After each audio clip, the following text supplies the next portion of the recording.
근데 지금 제가 그냥 요 한 장면만 했는데 이제 우리가 불교를 만날 때 그동안은 사찰에 가서 만났습니다. 그죠? 근데 최근 뭐 한 20년, 30년 전부터 한국에서도 이제 불교 문화재를 잘 보호해야겠다, 보존해야겠다는 그런 이제 자성을 하면서 성보박물관이라는 이름으로 이제 그런 건축이 들어섰는데 저도 이제 해인사 성보박물관에 잠깐 근무를 했었습니다. 근데 이제 거기서 어려움이 이제 충돌하는 일들이 벌어져요. 뭐냐면 그동안은 법당에서 부처님을 뵐 때는 우리가 당연히 이제 예배의 대상이었습니다. 또 거의 그것에 대해서는 전혀 어떤 뭐랄까 의심이나 뭐 반발이나 이런 게 전혀 없었는데 어느 순간 그것이 박물관 이름이라고 하는 건물에 이렇게 전시가 되는 거죠. 전시되고 나서부터는 이 부처님에 대해서 우리가 절을 해야 될지 보고 지나가야 될지 굉장히 모순되는 상황을 만나게 된 겁니다. 이런 어떤 새로운 문화적 경험들을 지금 이제 우리 한국 불교계도 한 20년, 30년 사이에 경험하고 있습니다. 그리고 이제 이런 경향이 점점 확대되어 가고 있죠. 그래서 지금 서양에서는 불교를 이런 방식으로 접근하는 게 굉장히 흔하게 접근하는 것인데요. 이런 식으로 변화되는 거는 이제 현대에 오면서 일어나는 일입니다. 이제 전통사회에서, 유럽에서도 전통사회에서는 모든 문화적인 것의 그 근원이 종교에 있었습니다.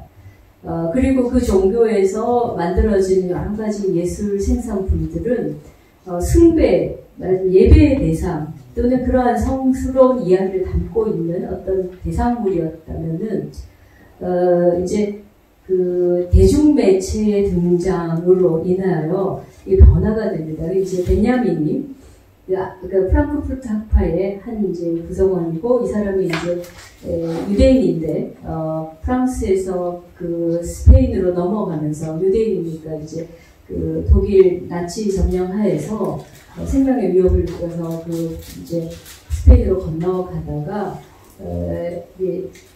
거의 마지막 어떤 상황에서 시살하게 되는 마약을 먹고 스스로 자결을 한 사람인데 이 사람의 그 저서 중에 굉장히 중요한 그 저서가 있습니다. 대중 시대 예술이라고 하는 그런 작품인데 거기서 이제 사진의 등장을 이야기합니다. 사진이 등장함으로 해서 복제가 가능해지고 복제 가능해지는 것은 원본과의 차이가 없어지게 되죠. 그러면서 원본이 가졌던 그런 어떤 아우라, 이제 베냐민의 표현에 의하면 아우라입니다. 그 진본이 가졌던 진본만의 고유한 어떤 그 힘들을 복제품은 표현해낼 수가 없죠. 그런데 그래서 이제 원본의 가치를 떨어뜨렸다라고 생각할 수도 있지만 반대로 이 복제본이 여러 곳에 이제 유통이 됨으로 해서 좀 더 많은 사람들이 예술을 접하고 좀 더 다른 방식으로 예술 작품이 작용하게 되었다 이런 이야기를 합니다. 그래서 그렇게 저희가 만약에 여러분들도 이제 부처님의 그 사진 같은 거를 집에다가 모셔둘 수가 있어요. 우리나라 사람들은 불상을 모시는 걸 굉장히 뭐라고 할까 좀 부담스러워하죠. 그죠? 뭐 집에 안 좋은 일이 생긴다 뭐 이런 이상한 속설이 있어가지고 부담스러워합니다. 사실 일본이나 중국이나 대만이나 이런 곳에는 집에 가장 좋은 곳에 불상을 모셔두고 매일 아침 저녁으로 향을 올리고 예배를 하는데 심지어 요즘 우리나라 기독교인들도 집에 기도실을 만들고 그렇게 하는데 이상하게도 불자님들은 이런 것들이 뭔가 부정탄다 뭐 이런 이제 이런 생각들을 하셔가지고 안 합니다. 근데 어쨌든 집에 가면은 우리 불자님들 집에도 분명히 부처님의 그런 사진 하나 정도는 이렇게 액자에 걸어두는 분들이 계실 겁니다. 그러면 이 액자에 있는 부처님을 우리가 어떻게 볼 건가? 장식품으로 봐야 되느냐? 예배의 대상으로 봐야 되느냐? 옛날 할머니들 같으면 그 사진 속에 있는 분도 부처님이라고 생각하고 지극정성으로 모셨을 거예요. 근데 지금 우리들에게는 수많은 그런 장식품 중에 하나 정도로 생각이 되죠. 그죠? 이렇게 복제품들이 굉장히 많이 이제 유통이 되면서 예술작품의 위상도 달라집니다. 그래서 예술작품이 종교로부터 아주 급격하게 떨어져 나오고, 그래서 종교에서 가졌던 그런 예배적인 성격이 변해서 이제 전시적인 성격, 그래서 이제 전시의 대상이 됩니다. 그래서 작품을 볼 때는 예배적인 요소는 빼고 이것이 얼마나 멋있냐, 또 뭐 아름답냐, 아니면 이것이 얼마나 뭐 심지어는 가격이 얼마냐, 뭐 이런 식으로 접근하는. 그래서 특히 이제 그 제국주의 이후에 이렇게 유물들이 나오면서는 양식 중심으로 어떤 양식이다, 어디 출토된 어떤 나라 형식이다, 이런 식의 이제 불상을 대하는 태도들이 나타나게 된 겁니다. 그러니까 그런 것들은 고유한 불교적 전통에서는 굉장히 낯선 일인 거죠. 근데 저희들은 지금 이제 종교인으로서의 어떤 불상을 접하는 태도가 있고, 다른 한편으로는 이렇게 일반의 삶을 살면서, 또 우리 이제 한국 불교의 전통이 한국 문화의 뭐 한 70% 80%를 차지하니까 국립박물관 가면은 뭐 그냥 기본적으로 부처님 상을 만날 수가 있습니다. 그럴 때 우리가 그 앞에서 예배를 할 수는 없는 거죠. 그럴 때 우리들 스스로도 충돌하는 여러 가지 가치들 속에서 좀 혼재하고 혼란하고 있습니다. 그래서 이제 그런 맥락을 우리가 일단은 뭐 그것을 정리한다기보다는 그런 맥락 속에 우리가 상당히 분열된 시대를 살고 있다라는 점을 말씀드리고, 그리고 이제 이야기를 풀어갈까 합니다. 오늘 여기 이제 열애를 보는 자에 대한 이야기입니다. 자, 여기 나오는 그 이야기는 여러분들이 잘 알다시피 금강경의 그 금강경 사부계라고 하는 거죠. 예. 뭐 한문으로 제가 일부러 적었습니다. 만약에 약이 새겨나, 만약 색으로 나를 보거나 음성으로 나를 구하는 자가 있다면 그 사람은 사도, 잘못된 방법을 하는 사람이니 열애를 보지 못할 것이다, 이렇게 되어 있습니다. 그렇다면은 우리가 보통 이제 불상을 바라볼 때 이제 형태와 소리와 뭐 이런 것들로 보죠. 그러니까 쉽게 말하면은 감각의 대상으로 보게 됩니다. 그 뭐 기본적인 것이죠. 만약 불상에 우리가 감각적인 대상으로 접근하지 않는다면 불상을 볼 수가 없습니다. 근데 요 글의 맥락은, 금강경에서 나온 이 맥락은 뭐냐면 불상이 아니라 부처님 자신입니다. 부처님이 실제로 존재하셨던 분이잖아요, 그죠? 그러면 사람의 육신을 가지고 있으니까 색으로도 볼 수 있고 소리로도 들을 수 있는 분입니다. 그리고 이제 부처님의 어떤 특징적인 모습이 있습니다. 우리가 잘 알고 있는 32상 80종호라고 하는 부처님만이 가지고 있는 신체적 특징입니다. 그래서 그런 특징을 가진 자는 열애가 아닌가라는 이제 질문에 대해서 부처님께서는 그런 특징을 가지고 있다 할지라도 그는 열애가 아니다, 이렇게 이야기합니다. 그러니까 그는 열애가 아니다라고 제가 이제 표현을 조금 이제 잘 살펴봐야 되는데 그런 색과 32성과 그런 80종호를 가지고 있더라도 그는 열애가 아닐 수도 있다.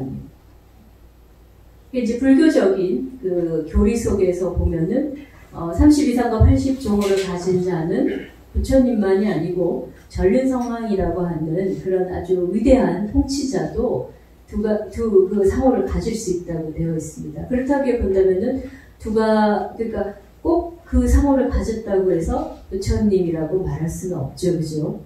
근데 이제 우리가 그 질문을 역전시켜 보려고 합니다.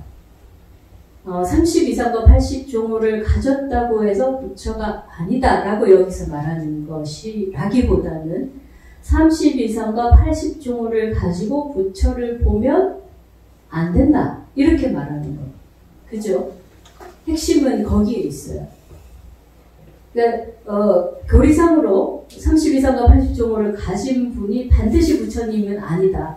그것도 성립하는 이야기지만 그러나 더 중요한 거는 32상과 80종호를 통해서 부처를 보려고 하면 잘못이다 이런 이야기거든요. 그러니까 우리들의 입장입니다.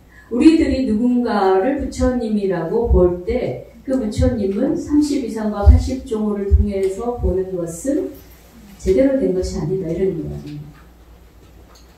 그러니까 실존하는 사람에 대해서도 그런 방법으로 우리가 접근한다면 부처를 볼 수 없다 이런 이야기입니다. 그러면은 어떻게 하면 부처를 볼 수 있을까? 뭐 여러 가지 이제 우리가 이제 이야기를 할 수 있겠지만 그 이야기는 조금 뒤로 미루고 그런데 이제 그 다음 우리가 이제 그 역사적으로 들어가서 보겠습니다. 지금 보는 장면은 인도의 간다라 지역에서 출토된 불상입니다. 여러분들이 잘 알고 있는 굉장히 고전적인 불상이고요. 이 모습을 보면은 여러분들이 보시는 것처럼 그리스의 조각의 영향을 많이 받았다 이렇게 알 수 있죠. 그래서 왜 그러냐면은 이 지역적으로 보면은 간다라가 지금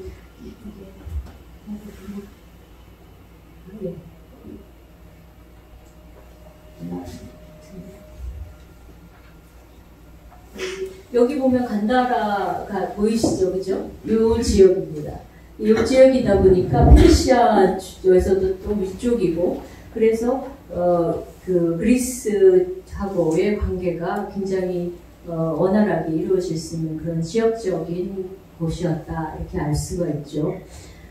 그렇기 때문에 이제 이 지역에서 출토했다라고 볼 수가 있습니다. 그 다음 또 보면은요, 지금 그 다음 보면은 이 이제 불상은 미투라라고 하는 지역인데요. 지금 이 미투라 지역은 어디쯤이냐면 여기쯤입니다. 여기쯤이니까 여기하고는 좀 거리가 있죠, 그죠? 그래서 지금으로 보면 북부지만은 그 당시 이제 보면은 중부 정도라고 볼 수 있습니다. 근데 보시다시피 표현 형태나 재질이나 이런 것들이 많이 다릅니다. 그러면은 이제 우리는 그냥 그 영양사 입장에서 볼 때 앞에 간다라 미술을 보면서 이거는 그리스에서 온 거야. 그러니까 그리스 양식 영향을 받고 그 그리스의 신상을 보고 만들었을 거야 이렇게 짐작을 하죠, 그죠? 근데 과연 우리가 어떤 신상이 있다고 해서 그거를 바로 복사를 할 것인가, 그대로 채택을 해서 자신의 신상을 만들 것인가 이런 질문을 해볼 수 있습니다. 종교적 기반이 전혀 다른데 그냥 그 형식을 차용할 수 있을까? 아무리 그리스 미술이 이렇게 영향을 미쳤다 할지라도 바로 이러한 형태의 불상이 나올 수는 없습니다. 그래서 불상의 기원과 관련해서 보면은 불교 내적인 변화가 굉장히 중요합니다. 불교 내적인 변화가 있었다고 보는 겁니다. 그 전에 물론 이제 불교의 내적인 변화라는 게 어느 순간 한꺼번에 일어나는 건 아니고 점진적인 변화가 있었습니다. 그래서 여러분들이 이제 제가 자료를 이렇게 하지 않고 말씀으로 드리는데 부처님이 돌아가시고 나서 부처님의 유고를 모아서 이제 탑을 만들죠. 그게 이제 스투파라고 하는 겁니다. 그 유골은 이제 그 전부터 인도의 전통 속에서 숭배의 대상이었고 그 고인을 기리는 어떤 장치였기 때문에 그 스투파를 만들었는데 부처님의 스투파는 당연히 최고의 최고의 대접을 받고 최고의 격을 갖추어서 만들게 됩니다. 하지만은 이 스투파 속에서 부처님을 이렇게 이제 표시하는 장면들이 나오죠. 부처님이 설법한 모습이라든지 당신이 이제 성도한 모습이라든지 이런 것들이 구조로 쭉 조각이 되는데 그 조각 속에 부처님의 모습은 전혀 이게 조각되지 않습니다. 그 이유는 앞에서 말했던 금강경에서 말했던 것처럼 색이나 음성으로 부처를 볼 수 없다는 겁니다. 그리고 더구나 열반에 든 부처를 그렇게 형상화한다는 것은 부처에 대한 어떤 일종의 모욕 같은 거라고 본 겁니다. 그러니까 불교의 관점에서 보면 열반에 든 존재는 색과 음성으로 전혀 보여줄 수 없는 존재입니다. 근데 어떻게 이런 불상을 만들 수 있었을까? 단지 그리스의 영향만으로 만들었다 하기에는 설득력이 없는 거예요. 그렇죠? 예, 그런데 이제 저희들이 이제 최근에 이제 유물 발굴을 이렇게 하면서 보면은 스투파 옆에 작은 스투파들이 굉장히 많았습니다. 그 많은 스투파는 무엇이며 왜 거기에 있을까? 이런 질문을 갖고 연구를 한 결과를 보면은 유골을 숭배하는 습관이 이제 인도의 그런 이제 풍습이 있었던 거예요. 그리고 그 유골을 위대한 분, 최고의 성스러운 자의 그 유골 옆에 모시기만 해도 좋을 것이다, 상스럽다라는 그런 또 이제 관념이 있었던 거예요. 그래서 부처님의 그 유골은 정말 아무런 어떤 뭐라고 할까요? 그런 현실적인 그런 의미를 전혀 안 갖지만 그 자체로 보일 때, 근데 우리들 인간에게는 그것이 어마어마한 존재가 갖고 있는 힘의 상징으로 느껴진 거예요. 그래서 그 유골 자체가 가까이 하면은 우리들에게 뭔가 좋은 일이 있을 거라는 그런 이제 기대를 갖는 거죠. 그래서 그 스투파 옆에 수많은 다른 작은 스투파들이 쓰는데, 그거는 이제 뭐 그것도 굉장히 권력이 있거나 돈이 있는 사람들이 만들었겠지만, 그래서 성인의 옆에 많은 스투파를 건립함으로써 자기네 이제 조상의 스투파를 건립해서 자기들에게 복을 얻고자 하는 그런 이제 희망, 기원의 발로였다고 그렇게 이제 지금 조사 결과가 나오고 있습니다. 그렇게 보면 이제 우리가 뭐 요즘에 와서 기복불교를 많이 이제 폄하하고 있지만은 이런 부분은 어떤 인간의 본성과 비슷한 부분이 아니겠는가 하는 생각도 할 수 있습니다. 그런데 이제 일단 불상으로 넘어가서 보면은 이렇게 이제 그 불상이 나오게 된, 그러면은 이게 전혀 스투파 속에서는 조각되지 않았던 불상이 어느 순간 기원전 한 2세기 정도부터 시작해서 1세기 고중에 해가지고 나타나기 시작한단 말이에요. 왜 갑자기 이런 변화가 있느냐.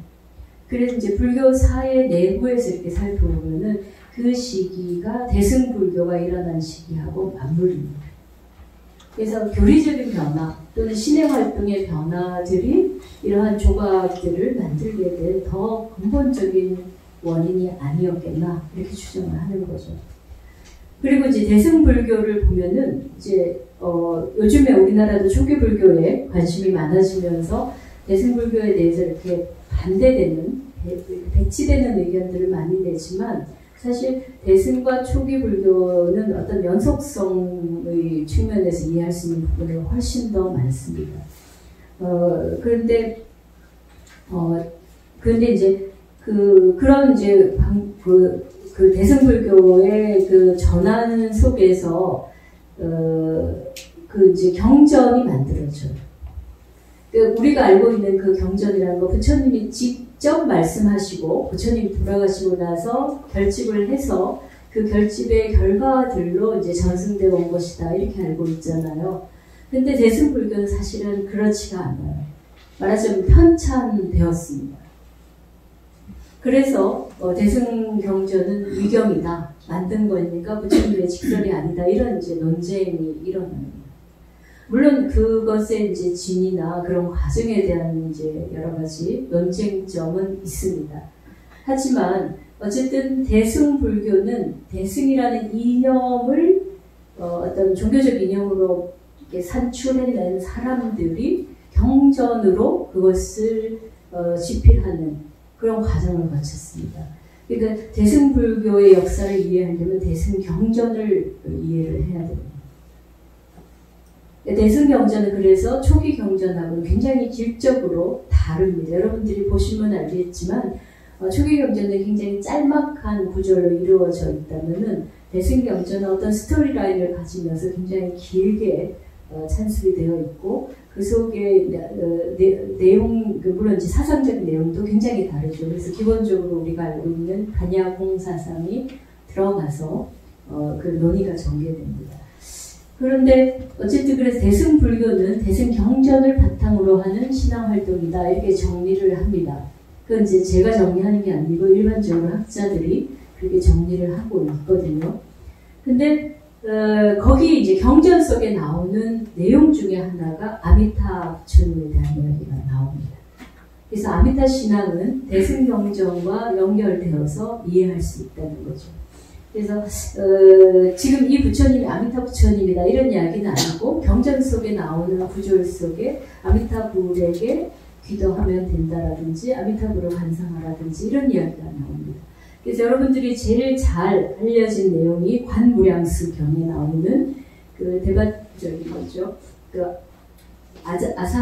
아사세와 그 빈비사라 왕의 이야기입니다. 그렇죠? 그래서 빈비사라 왕을 유폐한 그 아들인 아사세를 유폐하고 어머니인 그 위제이 부인이 이제 남편을 살리기 위해서 몸에 꿀을 바르고 들어가서 이제 남편을 이렇게 먹일 걸 주잖아요. 그죠? 근데 어머니가 그렇게 하는 사실을 알고 나서 어떻게 어머니까지 유폐를 합니다. 그랬더니 이제 이 위제이 부인이 너무나 비탄에 잠겨서 부처님께 이제 간곡하게 기도를 하죠. 어떻게 이 고통에서 벗어날 수 있을까? 그래서 관무량수경에서는 그때 이제 부처님께서 창을 통해서 나타나셨다 이렇게 이야기합니다.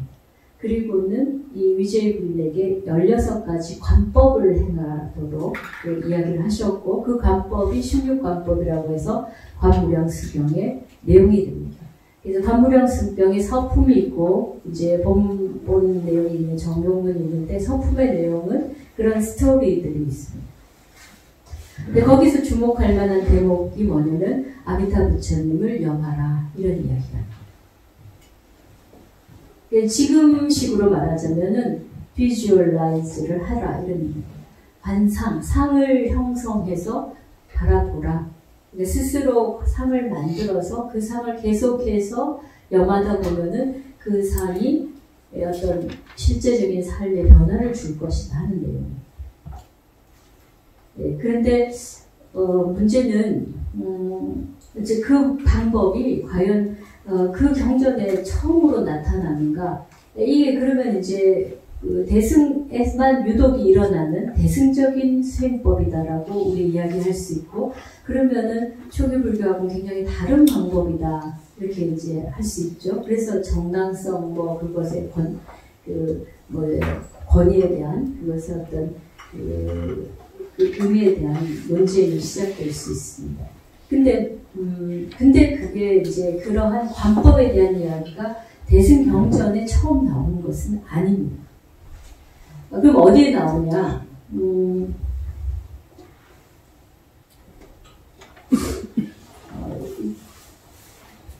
이런 이제 초기 경전을 보시면은 이런 이야기가 나옵니다. 부처님께서 제자들에게 두려움을 갖지 말라라고 하면서 다음과 같이 이야기합니다. 그대들이 숲이나 나무 아래나 또는 빈집에서 수행할 때 두려움, 전율, 공포가 일어날 때는 다음과 같이 나를 생각하라. 부처님은 알아내시며 온전히 깨달은 분이시며 지혜와 덕행을 갖춘 분이며 바른 길로 잘 가신 분이시며 세상을 잘 아는 분이며 견줄 바 없는 분이며 사람을 길들이는 분이며 신과 인간의 스승이며 깨달은 분이며 존귀하신 분이다 라고 외우면 두려움, 전율, 공포가 사라질 것이다. 이게 초기 경전에 나오는 이야기입니다. 그러니까 수행자들이 이렇게 빈집에 있거나 숲속에 있거나 이러면은 자연히 공포심이 들 수 있죠. 그죠? 그럴 때 어떻게 극복할까 할 때 여기서 이제 제가 인용한 건 부처님 생각하라는 내용입니다. 그 다음 내용은 부처님의 가르침을 생각하라. 그 다음 마지막 내용은 부처님의 가르침을 따르는 스님들을 생각하라. 그래서 불법승 삼보에 대한 이야기가 나옵니다. 근데 이렇게 이제 부처님을 생각하는 것만으로도 두려움이 해소된다는 이야기를 한다는 겁니다. 여기 이제 나오는 건 여러분들이 제가 갈로에서 나오는 거는 이제 부처님의 열의 십보를 이야기합니다. 근데 이렇게 부처님을 생각하는 것만으로 그분이 직접 옆에 있지도 않지만 우리가 그분을 생각하는 것만으로도 두려움을 떨칠 수 있다는 이야기예요. 그러면 이거는 우리가 그냥 불교를 이성적이고 어떤 깨달음의 어떤 종교고 이렇게 생각하는데 그거하고는 관계가 없는 거죠. 어떤 종교적인 거죠. 신앙적인 요소는. 그분을 생각하기만 해도 내가 힘이 나고 두려움이 없어지는 거죠. 그죠? 한 사람에 대한 신뢰나 그분에 대한 그 어떤 믿음이 더 주는 변화입니다.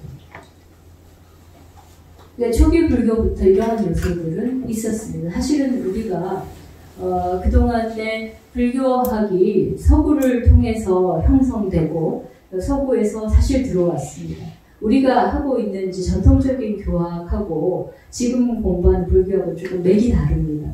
지금 공부하는 우리가 소위 말해서 동국대에서 하는 불교학 개론 무슨 것들은 사실은 서구적인 그런 이제 학문의 틀에 맞춰진 학문입니다. 이제 부디스트 스타디라고 하는 거예요. 그래서 이제 서양에서는 부디스트 스타디는 어디에 이제 소속되냐면은 불교 철학과에 속해 있는 경우가 간혹 있고, 그리고 대부분의 경우는 지역학에 속해 있습니다.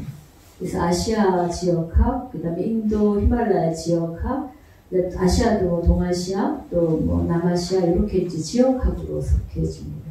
그러니까 여전히 민속학의 분류에 들어간다는 거죠. 그래서, 그리고 조금 잘 대접해주면 철학에 속합니다. 아니면 이제 종교학에 속하는데, 종교학에 속하는 학과는 많지는 않아요. 근데 이제 그 틀은 서양의 어쨌든 그 학문적 틀 속에서 받아들였던 겁니다. 그래서 우리가 이제 불교를 이해할 때 굉장히 이성적이고 합리적인 종교다 이렇게 받아들이는데, 그건 우리가 전통적으로 해왔던 불교하고 좀 거리가 있는 부분입니다. 그래서 그런 부분, 어느 부분은 사실상은 각색된 부분이 있습니다. 그 이야기는 이 수업 시간에는 길게 하기에는 너무 많은 이야기가 있으니까 생략하고요. 어쨌든 중요한 지점은 실제로 일어났던 신행행위나 수행자들의 삶이나 또는 그 주변에 있었던 사람들의 삶에서는 우리가 자연스럽게 인간적으로 발생할 수 있었던 종교적 감정이라는 것이 있었다는 겁니다. 그래서 초기 불교 경전을 우리가 읽어보면은 물론 내용적으로 굉장히 합리적이고 우리들이 다 이해할 수 있는 이야기지만 그 속에 보면은 인간적인 감정이 드러나고 그 감정이 조금 더 결을 달리하면서 종교적인 숭배심, 믿음의 감정 이런 것들도 볼 수가 있습니다. 그 중에 하나가 이 장면입니다. 그래서 이런 어떤 취향적인 요소들이 부처님에 대한 이제 부처님 돌아가시고 나서는 조금 더 강화되는 거죠. 실제로 옆에 계시는 거하고 계시지 않는다 할 때는 감정의 증폭이 달라지잖아요. 그죠? 계시지 않을 때 그게 더 그리움이 커지는 것처럼 종교적 감정도 더 고양이 되는 것 같습니다. 그런 데다가 또 한 가지 주목할 만한 지점은 우리가 이제 연불이라고 하는 거 있죠. 지금 우리가 하는 연불은 전부 다 기복적이고 아니면 기도적인 기도하는 신행의 요소로 알고 있죠. 그죠? 근데 염이라는 말은 싹띠의 번역어입니다. 그것도 알고 계시죠? 여러분들 처음 들어보신 분도 계신지 모르겠는데 좀 설명을 드릴게요. 염불할 때 염자는 그 한문으로는 생각할 염자지만 그 불교 용어의 번역어입니다. 그러니까 우리가 한문을 공부할 때 불교 학문이 어려운 이유는 뭐냐면 산스크리트적인 그 용어를 번역한 겁니다. 그러니까 전문 용어예요. 근데 전문 용어를 그냥 일반의 그 중국인이 사용한 의미로 우리가 그냥 써버리면은 의미가 통하지 않는 거죠. 그래서 한문으로 했는데 의미가 안 맞다든지 또는 그 이상한 이제 변화들이 일어나는 이유가 그런 이제 전문 용어를 일상 용어로 그냥 가해서 썼기 때문입니다. 이 염자도 기본적으로는 번역어고 그 산스크리트에서 있었던 스므르티, 팔리어로는 사띠라고 하는 말을 번역해서 쓴 말입니다. 이런데 사띠는 여러분들이 지금 뭐라고 번역하면 마인드풀리스라고 번역하는 말입니다. 그건 들어보셨죠, 그죠? 마인드풀리스하고 우리가 떠올리는 게 뭡니까? 명상이죠, 뭐 명상이에요. 명상하고 우리가 알고 있는 연불하고는 너무나 다른 이야기죠, 그죠? 그런데 근원이 같다는 거예요. 사띠라는 똑같은 근원을 갖고 있다는 거예요. 그래서 초기 불교 수행법 중에 이제 사념처 할 때 그 염자도 사띠거든요.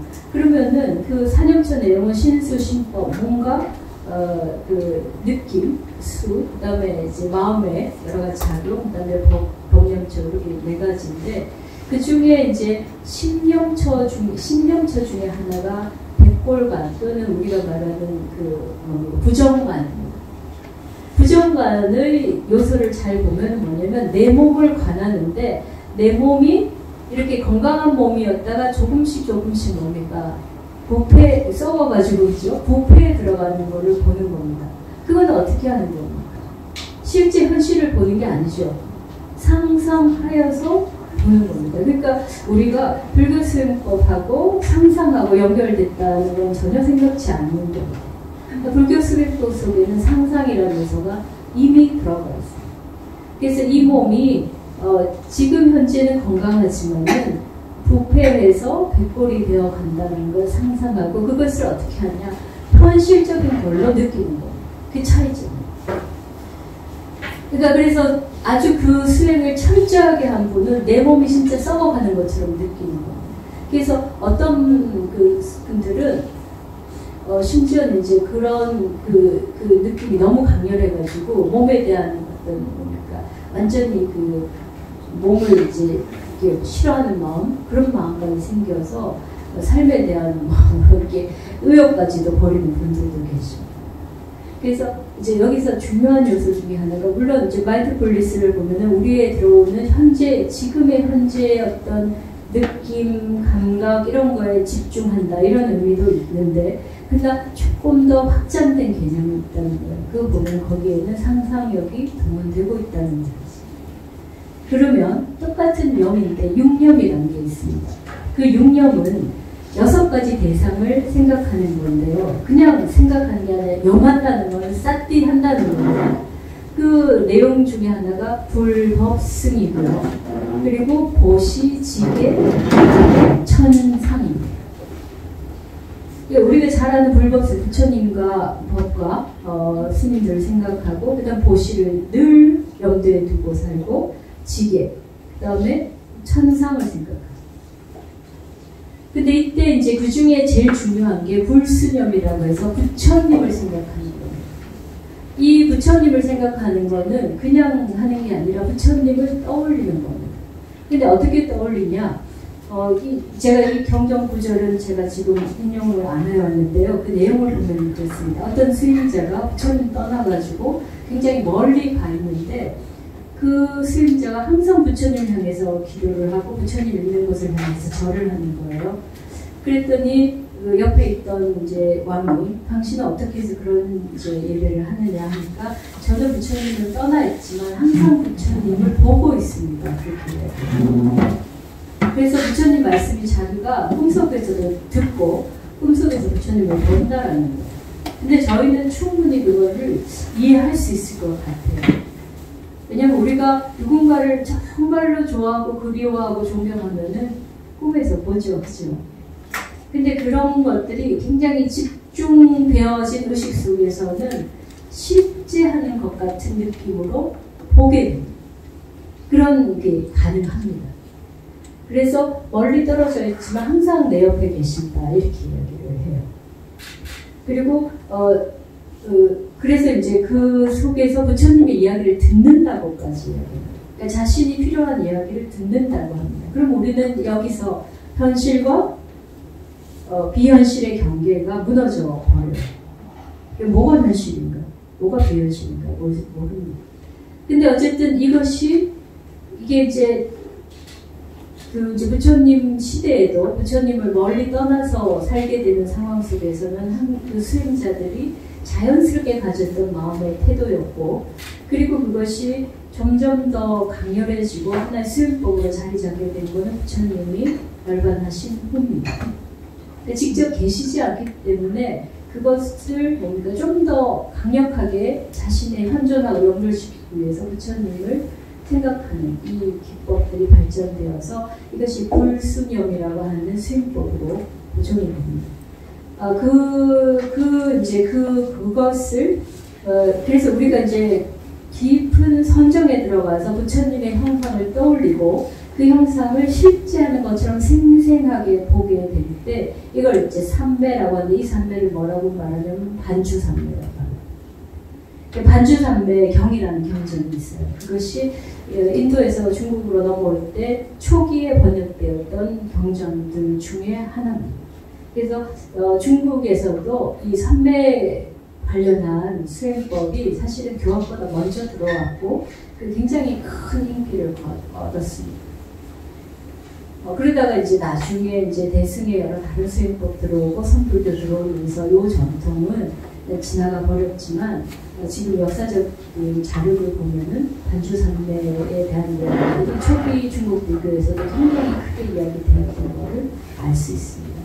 제가 경전의 이야기를 굉장히 오늘 길게 했는데 이유는 바로 그런 것 속에 뭐가 들어가 있냐면 상상이라고 하는 작용이 들어가 있는데 그 상상이라는 작용과 집중, 우리가 말하는 명상적 몰입하고는 둘이 분리되지 않는 거예요. 지금까지 우리가 명상에 대한 생각을 했을 때는 지금 현존하는 여기에 집중한다니까 상상력을 배제하는 것이었잖아요. 그죠? 근데 아까 이제 부정관도 마찬가지고 지금 말씀드린 반주삼매 할 때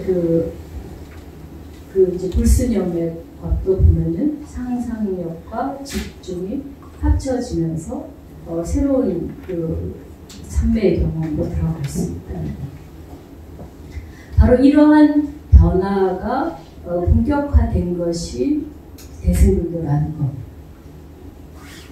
그 대승불교에서 왜 이런 신의 활동 필요로 했는가라는 거는 이번 시간에 다 담기에는 너무 긴 이야기여서 빼는데요. 어쨌든 그 굉장히 큰 차이점 중에 하나가 부처님의 열반 이후에 부처님의 현존 존재가 점점 멀어지는 것에 대한 제자들의 어떤 그리움이 종교적인 열망으로 작용했을 거라는 거예요. 그래서 이제 바로 그러한 지점에서 부처님을 형상적으로 우리 눈앞에 그리고 그것이 정말 생생해졌을 때는 실존하는 존재와 다를 바가 없게 되는 겁니다.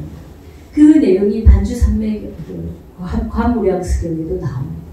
그래서 관무량수경 내용을 보면 나중에 이제 본인이 아미타 부처님 계신 곳에 가서 있는 것까지 상상하게 돼요. 그래서 그 호수에 그 이제 연꽃이 피어 있는데 처음에는 그 연꽃 위에 부처님이 앉아 계신 모습을 상상하다가 나중에는 그 자리에 자기가 있는 것이 상상이 돼요.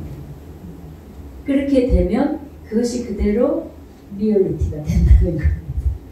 이게 참 희한한 이야기입니다. 여기서부터는. 지금 그러니까 우리의 어떤 과학적 그 뭐라고 하나 세계관하고는 절대로 이렇게 이해될 수 없는 거죠. 부처님의 상을 떠올리는 그 대상이 필요해진 겁니다. 그래서 만들어진 것이 불상이라고 하는 주장이 나오고 있습니다. 또 그 불상이 조성되어서 그러니까 이렇게 보고 그걸 보면서 우리가 이제 부처님 상호를 다시 이제 마음속으로 염하게 되는 그런 이제 과정이 되고 또 염하면서 다시 한 번 또 확인하고 보고 확인하고 이런 과정을 거쳤을 거라는 거죠. 그래서 불교의 이 그 조상들은 그러므로 단순하게 예배의 대상도 아니었다는 겁니다. 그러니까 명상의 대상이었다는 겁니다. 이게 다른 종교에는 별로 없는 그런 독특한 사례입니다. 그래서 초기에는 오히려 명상의 대상이었는데 그것이 대승불교와 점점 많은 사람들에게 신앙적인 요소를 강조하면서 이제 예배의 대상으로 확장되었다. 이렇게 볼 수 있는 겁니다. 지금 나오는 두 조각품은 감산사, 경주 감산사에 있는 부처님인데 지금은 국립중앙박물관 가시면 볼 수 있습니다. 그 불상실에 제일 좋은 곳에 안치되어 있으니까 언제든지 가서 보십시오. 지방에 제가 요즘 있는데 지방과 서울의 문화적 격차가 너무나 심합니다. 지방에서 이 말을 하면은 꼭 서울에 가서 보세요 이러거든요. 근데 서울에 계신 분들은 자 가서 저기 용산에 가십시오 이러면 되잖아요, 그죠? 그래서 지금 보면은 두 분인데 여기가 계신 분이 아미타불이고 여기는 미륵 부처님입니다. 근데 왜 이렇게 두 분이 유독이 조성됐는가? 그 신라 시대 때 이건 신앙하고 관련이 있습니다. 그 시기에 신앙 중에 가장 유명했던 것이 미륵 신앙과 아미타 신앙입니다. 네, 그러니까 이제 그 신앙의 대상이 되는 그 부처님을 조각을 할 수밖에 없죠. 근데 미륵은 우리가 보살이라고 해요, 그죠? 아시죠? 왜? 아직 부처님이 아니니까 다음 생에 부처님이 되실 거니까. 그런데 왜 그러면 또 두 분인가? 이건 물론 당연히 종교와 정치가 연결됩니다. 그래서 당시에 이제 신라의 왕족들이 자신들을 어떤 석가의 후예다 뭐 이런 식으로 이제 스토리텔링을 해가지고 그죠? 그래서 황룡사 부충탑도 세우고 황룡사의 옛날 다섯 부처님의 좌대가 있었다는 식으로 이런 이야기들을 막 만들어내는 거는 왕권의 권위를 종교적인 힘을 빌어서 강화시키려고 하는 노력이었거든요. 근데 그들이 제일 좋아했던 부처님이 아미타불과 미륵 부처님입니다. 특히 미륵 신앙이 사실은 더 유행을 했다고 봅니다. 그래서 내세의 부처님이다. 그러니까 처음에는 과거의 부처님이다라고 주장하다가 그러니까 과거의 부처님이 경주에 살았다 이렇게 주장을 하다가 이제 미래의 부처님하고 자신들이 어떤 연관성이 있다라고 하면서 미륵 부처님이라고 합니다. 그래서 미륵 이제 삼부경이 있어요. 미륵 삼부경, 미륵 상생경, 하생경, 또 미륵 제가 기억이 안 나요. 그런데 상생경은 우리가 이제 다 용화 세계에 간다는 거예요. 하생경은 갔다가 미륵 부처님하고 같이 내려온다는 거예요. 그러니까 어찌 보면 지금 이 세계가 용화 세계라는 이야기이기도 하죠. 그러니까 지금 이 세계를 부처님의 시대고 부처님의 나라라고 이야기함으로써 모든 민중들을 다 그냥 그 종교적인 힘으로 다 이렇게 끌어당길 수가 있는 거잖아요. 그렇죠? 그래서 미륵 부처님 당연히 지금 굉장히 그 신앙의 대상이 되었고 그러니까 이제 조성이 됐고 아미타불은 이건 이제 서방에 계신 분입니다. 그래서 내세 신앙과 연결이 되는데 여기도 이제 아까 관무량수경하고도 연결이 됩니다. 근데 결과적으로 보면은 아미타 신앙이 더 큰 이제 세력을 얻었고 더 오래 살아남아서 지금까지 아미타 신앙은 신앙이 되고 미륵 신앙은 지금은 우리 종교적으로 별로 의미가 없죠. 그렇죠? 근데 이때 이 조상도 물론 당연히 승배의 대상의 의미도 있지만은 이분들에 대한 그 상생경, 미륵 상생경을 하면은 자기가 부처님 세계로 갔다라고 하면서 관상을 해야 되는 거예요. 그 경전 속에서. 그러니까 그런 부처님의 모습을 조각을 함으로써 내가 관상하는 것이 좀 더 용이해지는 거죠. 그리고 우리가 조각가들이 물론 이제 그때는 스님들이겠지만 그분들이 부처님을 조각하면서 그들이 상상한 그들이 어떤 시각화한 대상을 점점점 구체화하는 과정도 그 속에는 들어가 있는 거죠. 그죠? 네. 그 과정에서 현실화되어진 실제의 조각이 있는 이제 하나의 방향이 있다면 또 다른 방향에서 그 현실화된 조각으로부터 사람들은 상상된 부처님을 만들어내고 그 상상된 부처님이 실제하는 자신의 어떤 마음속에서 실제하는 존재로 전환되어지는 그런 과정을 가질 때입니다. 그래서 지금 요 상황을 본다면은 그래서 이제 부처님의 이 조상이라는 거는 그러니까 실제 부처님을 대신할 수 있고 그리고 가상이지만 리얼리티를 나타내는.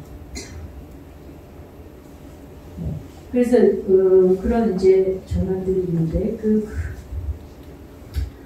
물론 이제 서가모니 본전불은 이렇게 있지만 그래서 이제 제가 여기서 이야기를 조금 전환을 시키겠습니다. 이제 우리는 그러니까 불교에서 불상은 상상의 존재입니다. 실제로 말하면 상상의 존재. 상상의 존재인데 가장 거룩하고 가장 자유롭고 최고의 완성된 존재라고 하는 분입니다. 그런데 그것이 명상적 상태에 존재하는 겁니다. 그죠? 그러니까 이게 대상이지만은 우리가 소위 지금 우리가 불상을 만나는 전시적 관점에서 전시의 대상으로 불상을 만나는 것하고는 전혀 다른 거죠. 전시의 대상으로서의 그 존재는 뭡니까? 우리의 시각적 대상이에요. 그러니까 색이나 음성으로 보는 존재입니다. 그런데 우리의 상상되고 명상되어진 그 존재는 당연히 물론 시각이고 청각도 물론 활용될 수 있지만 단순하게 그렇게 말할 수는 없죠. 그죠? 뭔가 다른 지점이 들어갑니다. 그게 뭘까? 이제 그 이야기를 더 해야 되는 거예요. 근데 어쨌든 지금 우리들이 부처님을 접근하고 더구나 미술관에서 보는 부처님하고 이렇게 이제 정말 수행 속에서 우리가 만난 부처님은 전혀 다를 것이다. 그 지점은 저희들이 이제 정리를 하고 넘어갈 수 있습니다. 그런데 이제 그럴 때 그럼 우리가 어떻게 조용화하느냐의 문제로 넘어가 보겠습니다. 그 조용적인 모습을 어떻게 하느냐. 그럼 이제 과거에 이제 서구에서 조용의 대상을 할 때는 그 뭐를 기준으로 해서 조용을 했느냐라는 거를 이제 또 비교를 해보면은 어떤 조용성이 근거가 됐는지를 이해할 수가 있어요. 그러면은 그 서구 전통에서의 원류라고 하는 그리스로 돌아가야 됩니다. 그럼 그리스 조각에서의 가장 기본되는 거는 이데아입니다. 그죠? 여러분들 그거는 이제 미술사에서 기본적으로 나옵니다. 플라톤의 말했던 이데아입니다. 이념이라고 하는 건데 그거는 그 그리스적 전통에서 형상입니다. 그 사물의 완벽한 형상입니다. 그래서 이제 가장 간단한 예를 든다면 원이라고 하는 원의 형상을 가지는 건데 원의 형상은 완벽한 원이 현실 속에서 존재할 수 없다라고 이야기합니다. 왜냐하면 현실 속에서 우리가 어떻게 원을 만들더라도 조금의 그 차이들이 있게 된다는 거죠. 그래서 우리가 원이라고 하는 그 개념, 그 이념, 원은 어떤 이념입니까? 한 점으로부터 동일한 거리를 가는 점들의 집합이잖아요. 그죠? 그 이념에 완벽하게 맞아들여지는 원은 우리가 현실 속에서 만들 수가 없어요. 그죠? 예, 그것이 근접은 할 수 있지만 100% 완전하다라고 우리가 자신할 수 없습니다. 그러니까 이념이라는 거는 그 자체로 완성된 것인데 이념이 아닌 현실은 그것으로부터 뭔가 결여되고 뭔가 왜곡된 것들이 있다는 거예요. 그러면 이제 신들의 세계는 뭐냐? 그 이념의 세계입니다. 가장 완벽한 것들의 세계입니다. 그러니까 그 완벽한 것들을 이제 그 시각적으로 드러낼 때도 시각적 완전성을 추구할 수밖에 없습니다.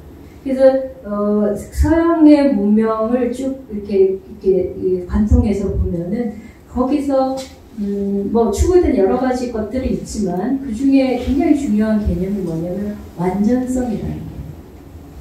무언가가 완전해야 된다는 거예요.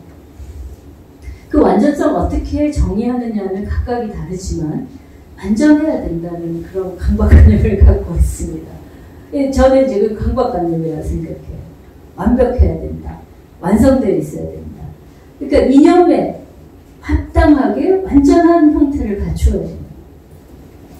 그래서 그리고 이제 특히 그리스적인 것의 그 이념은 형상이에요. 형상이 제일 중요해요. 그 아리스토텔레스가 말했던 재료인, 동력인, 형상인, 또 뭡니까? 작용인, 뭐, 이렇게 볼 때, 그 중에 제일 중요한 게 형상입니다. 이 형상이 있어요. 그러니까, 예를 들어서 우리가 지금 이 탁자를 놓고 여러 가지로 이제 정의할 수 있습니다. 재료로 정의할 때는 재료인을 이야기하게 되겠죠. 그죠?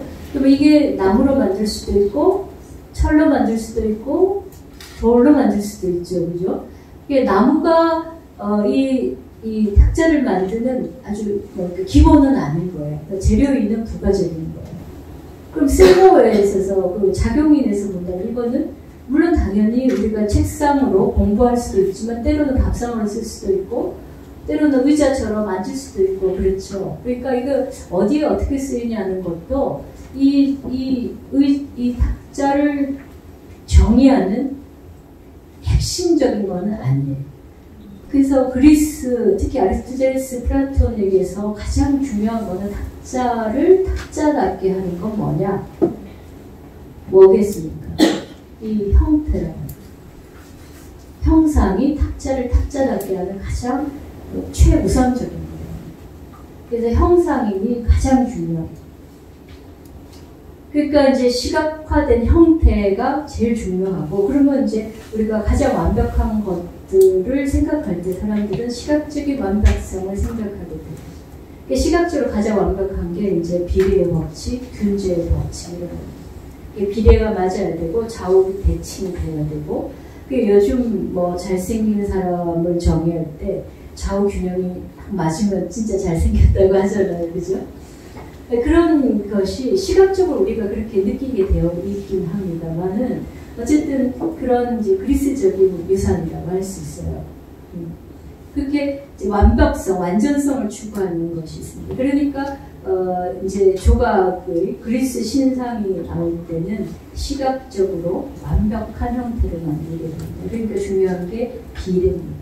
인체 비례, 그리고 우리가 균형, 균제라고 하는 좌우대칭의 모습 이런 것들을 중심으로 해서 만들게 됩니다. 그러니까 시각 뭡니까 정말 완벽한 것은 형태로 찾아가는 거죠, 그죠? 그래서 색으로 구하고 음성으로 구하는 것이 서양의 어떤 미적인 그 태도고, 그 태도에 의해서 가장 완벽한 것을 드러낸 것이 신의 조형입니다. 그리고 그런 대상을 우리는 이제 숭배할 수 있는 거죠. 왜? 시각적으로도 완벽해야만 완전성을 증명하는 것입니다. 그죠? 만약 시각적으로 그것이 완전하지 않다면 완전성을 우리에게 드러내줄 수가 없습니다. 네. 여기까지 조금만 쉴까요? 네. 이 석고람에 계신 본존불은 그 한국인들에게는 영원한 부처님이 아니겠나. 불교를 믿든 안 믿든 모든 사람들에게 부처님 하면 떠오르는 그냥 그 이미지가 아닐까 그런 생각을 해봅니다. 어떠세요? 네. 근데 또 그런 점에서 보면은 한국 사람들이 생각하는 뭐 아름다움 이렇게 말할 때도 제일 먼저 생각되어질 부분이 아닐까.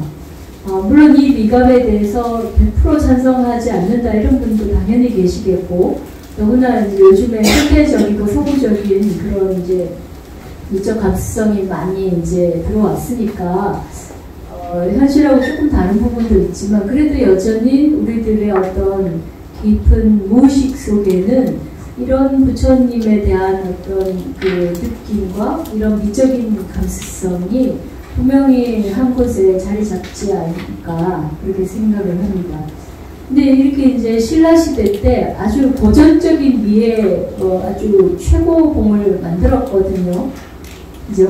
그리고 그 이후로도 이렇게 이런 부처님을 능가하는 부처님이 나왔을까 그러면은 그렇게 이제 쉽게 떠올려지는 분이 없어요. 근데 어쨌든 이렇게 이제 부처님이 조성이 됐고 그 여러분들이 안 가보신 분은 정말 가보십시오. 정말 단순하게 우리가 사진으로 봤을 때하고 좀 굉장히 다른 느낌이 있어요. 그리고 지금 이 사진은 일부러 제가 이렇게 아래에서 위를 본 사진을 골라왔습니다. 실제로 우리가 갔을 때의 느낌도 이것에 더 준하지 않나 싶어요. 보통 전문가들 찍은 사진은 정면 사진을 찍었으니까 실제 우리들이 시각과 시선하고는 좀 다르더라고요. 근데 지금 이 사진은 우리가 아래에서 위를 바라볼 때 모습이어서 이 본전부께서 보여준 그런 이미지에 가장 잘 맞는 부분 같아요. 근데 어쨌든 우리가 이 부처님을 보면은 물론 굉장히 조화롭고 고전적인 미를 보여주긴 하지만 서양식의 어떤 비례나 어떤 그 균형감이라든지 이런 거하고는 조금 다릅니다. 그리고 실제 실측에 의해서도 이것이 완벽하게 이렇게 균형이 맞다 있지는 않다는 이야기를 하고 있어요. 물론 그 속에 분명히 계산도 들어가고 우리가 뭐 옛날 그 목수들을 보면은 주먹구구로 짓지를 않거든요. 굉장히 엄밀하게 정확하게 재어서 짓습니다. 그래서 한옥이 뭐 주먹구구로 짓는 것처럼 하지만 절대 그렇지가 않아요. 그것처럼 그 시대에도 굉장히 정확한 실제 측량을 해가지고 부처님을 조성했겠지만 어쨌든 그 속에서 어떤 완벽한 균형을 추구하는 그런 그리스적인 요소는 찾아보기가 쉽지가 않습니다. 그래서 이 부처님을 우리가 뭐 교과서에서도 많은 이야기를 할 때 뭐 그 근원이 그리스 조각과 맞닿았다 뭐 이런 이야기를 하는 분들이 계세요. 과연 그것이 맞는 이야기인지는 좀 생각해 보아야 될 부분입니다. 왜냐하면 우리가 보통 이제 미술의 근원, 간다라 미술에서 이제 불교 조각의 근원을 찾으면서 그것이 그리스의 영향을 받고 그리고 그것이 흘러서 한국까지 그렇게 영향이 들어왔다 이렇게 이야기를 하는데 근데 그 양식적인 영향은 분명히 있죠. 그건 부정할 수가 없습니다. 하지만 이 조형물이 그냥 부처님이라고 안 하고 그냥 간단하게 중성적인 표현을 쓰겠습니다. 이 조형물이 그냥 조성된 게 아니라는 거죠. 앞에 설명했던 것처럼 어떤 예배의 대상도 아니고 전시의 대상도 아니고 좀 더 종교적인 불교적인 종교적 특징이라고 망상적인 차원을 갖는 것이기 때문에 그렇게 그리스적인 요소가 자연히 스며들었다 할지라도 조각이 되어지고 그걸 이제 우리가 계속해서 사용하는 상황들에서는 그 의미가 완전히 달랐다는 거예요. 그렇게 본다고 하면은 이게 뭐 양식적으로 봤을 때 그런 그리스적인 요소가 우리나라까지 흘러 들어와서 한국 위에 원형을 이루고 있다 이런 표현은 뭐라고 할까 조각의 좀 더 중요한 부분을 놓치고 있는 표현이 아닌가 그런 생각이 듭니다. 그리고 또 재미있는 거는요, 이렇게 이제 최고의 그 작품을 내고 나서 고려 시대로 넘어가면은 이런 작품들이 나옵니다. 예. 여러분 어떻습니까? 이제 여기서부터는 여러분들이 그냥 보십시오. 여기 부처님도 국립박물관 가면 전시되어 있습니다. 전혀 다른 미감을 보여주고 있죠. 그죠? 예. 철불입니다. 그래서 크기는 굉장히 큽니다. 그리고 지금 이렇게 우리가 화면에서 보는 거하고 실물을 보는 거는 또 많이 달라요. 그래서 국립박물관 가서 보시면은 굉장히 다른 느낌으로 또 다른 느낌으로 합니다. 네, 여기도 다시 복원된 건데 국립박물관 가고 있습니다. 자, 이런 모습은 오히려 그 미술사가라고 하면은 이런 그 아프리카 조각사가 떠오를 수도 있었을 겁니다. 그죠? 네, 굉장히 말하자면은 이 자연스러운 유기체적인 요소들이 해체되고 굉장히 추상적인 조각 형태로 가는 거예요. 그러면 이게 이제 그 서양 미술사에서 보면은 굉장히 이 비인간적이고 조금 이렇게 해체되는 그런 그 양식적인 해체를 보여준다 이렇게 설명을 해요. 그리고 우리나라 미술사도 뭐 그런 표현을 하는 경우도 있습니다. 근데 어쨌든 이렇게 굉장히 다른 부처님의 모습이 나옵니다. 여기는 승가사에 계신 석조열애사입니다. 예. 역시 굉장히 근엄한 느낌이죠. 아주 단단하고 강력한 느낌을 보여줍니다. 고려시대에 조각되어 있습니다. 예, 여기는 관촉사 부처님이시죠. 예. 여기 가면은 비례 뭐 이런 거하고는 전혀 관계가 없고, 그러면서도 뭐 인간적인 그런 유기체적인 요소는 전혀 없지만 또 조금 다른 감성을 보여줍니다. 여기는 용미리 부처님 산이에요. 네. 자, 여러분들 여기까지 보셨는데 어떻습니까? 자, 이게 이제 고려시대의 조각들입니다. 자, 이 조각들을 보면 이 조각이 보여주려고 하는 미감은 뭔가, 그리고 우리가 이 조각상, 제가 죄송합니다, 불자님들 앞에서는 조각상이라고 하면 안 되는데 그냥 쉽게 말을 해서 조각상이라고 한다면, 우리는 그냥 전통적인 신앙생활 속에서 숭배의 대상을 삼아왔던 부분이고, 한 번도 이게 조각적으로 이렇게 아름답냐 아름답지 않느냐 이런 의문을 제시하지 않고 그냥 우리 부처님, 그리고 영험이 좋은 부처님, 아니면은 뭐 덕이 있는 부처님, 그렇게 봤던 거죠, 그죠? 근데 분명히 그렇다고 해서 미적 감수성에 어떤 호소하는 부분이 없는 건 아닌 것 같아요. 이런 변형들은 물론 이제 우리가 시대적으로 호족 세력이 등장하고 무인 세력이 등장하면서 고려가 갖는 어떤 특성을 반영하고 있다, 이렇게 할 수도 있는데, 순수하게 불교적으로 이야기하고자 한다면 그 대상이 이제 그 앞에서 그 석가모니 그 석굴암 본전불에서 보여줬던 그런 엄숙하면서도 그 고요하고 정막에 쌓여있는 그런 명상적인 부처님하고는 좀 다릅니다. 그래서 고려시대에 오면서 굉장히 그 뭐랄까 민중의 세계 속에 들어간 부처님의 모습이 있고, 그래서 이제 신앙이라는 게 달라졌다는 것을 이 조각만 봐도 알 수가 있어요. 네.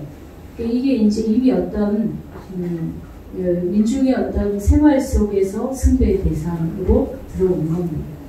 지금 우리가 말할 때 염불이라고 하는 게 그냥 우리 그 감남을려가 다 그냥 할 수 있는 쉬운 손쉬운 기도법으로 이야기되듯이, 여기 부처님도 감남을려가 다 나의 부처님이라고 말할 수 있는 그런 존재인 거죠. 그죠? 그런데 하나 이제 좀 특징적인 거는 굉장히 강력한 힘을 표상한다는 점입니다. 그래서 앞에 쭉 볼 때 굉장히 그런 모습은 고려시대의 불상 속에서 우리가 좀 공통적으로 느껴볼 수 있는 그런 특징이라고 할 수 있습니다. 그렇죠? 네. 그래서 양식적으로 30 이상이라고 하는 그런 요소들은 다 살아남아 있지만, 조형화될 때는 좀 다르게 조형화되고 있습니다. 서양 미술이 현대, 그러니까 르네상스를 거치고 신고전주의, 프랑스 18세기 신고전주의 거치고 이후에 이제 그 인상파라든지 그 현대 미술이 등장하기 전까지만 해도 기본적인 요소가 조형의 원칙들입니다. 비례와 균제의 법칙들을 벗어날 수가 없었어요. 근데 그런 것과는 이 한국 미술이 보여주는 거는 전혀 관계가 없습니다. 그러면 이제 부처님에 대한 모습도 이렇게 자유로울 수 있다는 것을 우리가 이제 한번 불교가 지향하는 바와 연결해서 생각해 볼 수 있다는 거죠. 만약에 불교가 부처님의 존재를 완벽한 존재, 특히 그것을 형상적인 완벽성에다가 두었다고 한다면은 이런 부처님은 절대로 만들어질 수가 없는 겁니다. 예. 서양에서 이렇게 이제 인체 비례적으로 굉장히 길게 늘어진 비례가 긴 이게 이제 조각들이 나오고 예수 그리스도의 상은 이제 그렇게 이제 조각이 되는 경우가 많은데 그거는 비례 이게 뭡니까 그 비례가 좀 늘어난 건 있지만 그래 기본적으로는 그 비례 의식을 깔고 있는 거예요. 그 고귀한 존재들이 갖는 비례적인 요소에 대한 생각이 그 기독교의 영향으로 달라진 것이지 비례라고 하는 그 기본 의식을 벗어난 건 아닌 거거든요. 그리고 거기서 이제 기독교 미학에서 중요한 부분은 이제 빛에 대한 생각들, 그러니까 비물질성 이런 것들이 들어가면서 좀 더 비물질적이기 위해서 인체 비례가 늘어나는 그런 모습을 보여주는 거예요. 그러다가 이제 르네상스 가면서 고전 그리스가 복원되면서 다시 이제 인체 비례 요소를 되찾게 되는 거죠. 그런데 우리가 지금 고려 시대의 미술을 보면서 그러니까 아예 그런 생각 자체가 없다는 겁니다. 제가 말씀드리려고 하는 거는. 그러니까 그런 형상적인 요소가 부처님 조성하는데 어떠한 뭡니까 규제적인 힘을 발휘하고 있지 않다는 사실입니다. 그죠? 분명히 보여지죠. 그죠? 네, 바로 이것이 저는 앞에서 우리가 부처님을 색으로 보아서도 안 된다, 소리로 보아서도 안 된다라고 하는 그것의 하나의 조형적인 표현이라고 생각합니다. 이게 자유로울 수 있는 것이, 그러니까 최고의 존재를 최고의 존재라고 규정하는 여러 가지 이게 뭡니까 형식적인 요건들, 신체적 특징 32성 80조고라고 하는 굉장히 구체화된 신체적 특징들을 정의하고 있음에도 불구하고 그것으로부터 이러한 이용들이 나올 수 있었던 것은 바로 불교가 갖고 있는 교리적 특성이 아니겠는가 하는 겁니다. 네, 이제 더 보겠습니다. 이거는 제가 이제 인터넷 서칭을 하다가 찾은 건데요. 이건 최근에 러시아에서 만든 최고의 세계 최고 불상이랍니다. 미륵 부처님입니다. 이게 또 다르죠, 느낌이. 그죠? 네.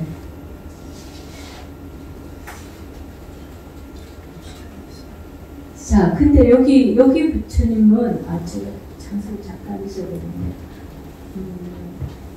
부여에 있는 부처님인데, 석불이에요. 근데 굉장히, 제가 너무 좋아서 갖고 왔습니다. 여러분 어떠세요? 이 표정과, 모습이 갖고 있는 이 뭐라고 할까, 느긋함, 그죠? 부드러움. 네. 그 사진을 찍은 분이 굉장히 잘 찍었어요. 눈빛이. 네? 눈빛이. 예, 눈빛도 그렇고요. 그죠? 예. 그래서 우리가 불상을 보면서 오히려 굉장히 민중적인 요소들을 더 쉽게 발견할 수 있다고 보여집니다. 아마도 제가 보건 데는 그 장소에 있었던 돌을 조각해서 이렇게 조형한 것 같은데, 부처님의 얼굴이나 모습 속에서 이 아주 여유롭고 넉넉하고 그러면서도 굉장히 고요한 어떤 그 담담함을 보여주고 있습니다. 네. 그래서 숭배의 대상으로서 부처님이 굉장히 큰 힘을 과시하기도 하고 단단함을 보여주기도 했지만 이 한편에서 보면 여전히 명상적인 고요함이라는 요소를 계속해서 이어가는 부분도 보여집니다. 그다음에 이제 조선시대에 오면은 지금 우리가 많이 보는 부처님의 모습을 볼 수 있습니다. 현존하는 부처님 중에 굉장히 대부분은 이제 조선시대에 조각된 부분이 많거든요. 이게 수덕사에서 나왔던 연의 삼종물인데, 예, 보시면은 알다시피 조형적 요소는 뭐 32상 80종으로 되어 있는데 좀 더 토속화된 모습들 볼 수 있습니다.